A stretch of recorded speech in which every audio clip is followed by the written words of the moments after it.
Hello everybody, and welcome to my review of the GAN 356 RSM. Let's begin with taking a look at what comes in the box when you buy the cube. They ditched the old packaging, and instead the cube comes in a nice plastic box. And I can't say if it's just temporary, but mine had a logo of the China 10th anniversary competition that recently took place. The nuts come in a very appealing case, but I'm not sure if it's more practical than a small plastic bag. Opening up the case is harder than it should be, but you probably won't be replacing the nuts too often anyways. Apart from a change in packaging, the nuts are supposed to have the exact same elasticity as the previous generation. They also added a nice quick start guide on installing the nuts. The cube comes with blue nuts pre-installed, which were not very popular in the UM, but actually make the cube feel pretty good out of the box. However, I think GAN intentionally choose unpopular nuts, because this way you get one extra of all the other colors. Compared to the UM, the SM is made from the exact same plastic, is the exact same size, and also weighs exactly as much. And don't get me wrong now, this is a good thing. At a size of 56 mm and a weight of 76 gram, the GAN cubes are a tiny bit bigger, but a whole lot lighter than comparable 3x3s. In combination with the stability of the cube, this creates the characteristic lightweight gentle feeling of the 356 Air cubes. Hence the name Air. Like most high-end 3x3s these days, the RSM comes with 48 magnets, 2 in each edge and 3 in each corner piece.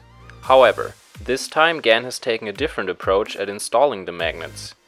Instead of using superglue to keep them in place, the pieces now have special slots for the magnets. When you assemble a corner or edge piece, part of the piece will act as a plug to close the magnet track. This glueless snap-on design will not only make the positioning of magnets way more accurate, but also eliminate the fear that a magnet might fall off. Another big advantage is that you can easily swap out the default magnets for stronger or weaker ones, depending on your personal preference.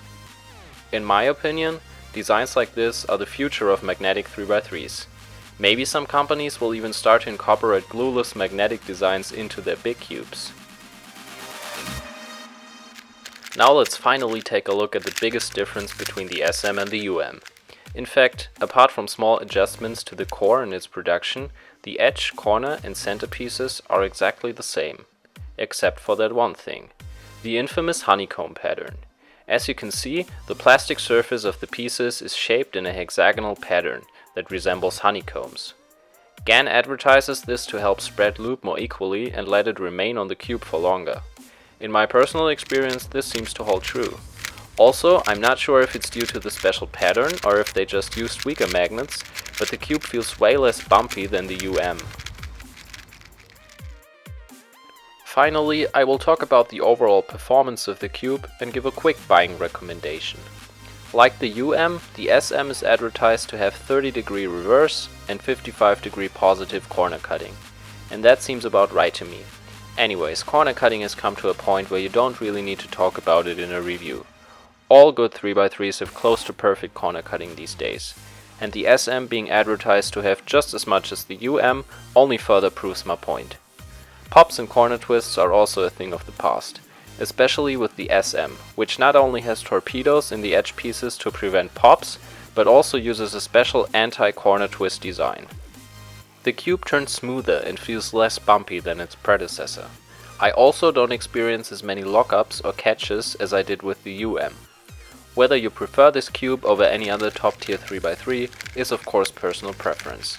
I can say, however, that this is the best cube GAN makes, which it should be considering it's the newest. And even though I always preferred the clicky feeling of the GTS and Vault cubes over GAN, I am seriously considering the SM to become my main. Personally, I think with all the innovation GAN is doing at internal cube design, packaging, branding and sponsoring, the high price of about $50 is justified.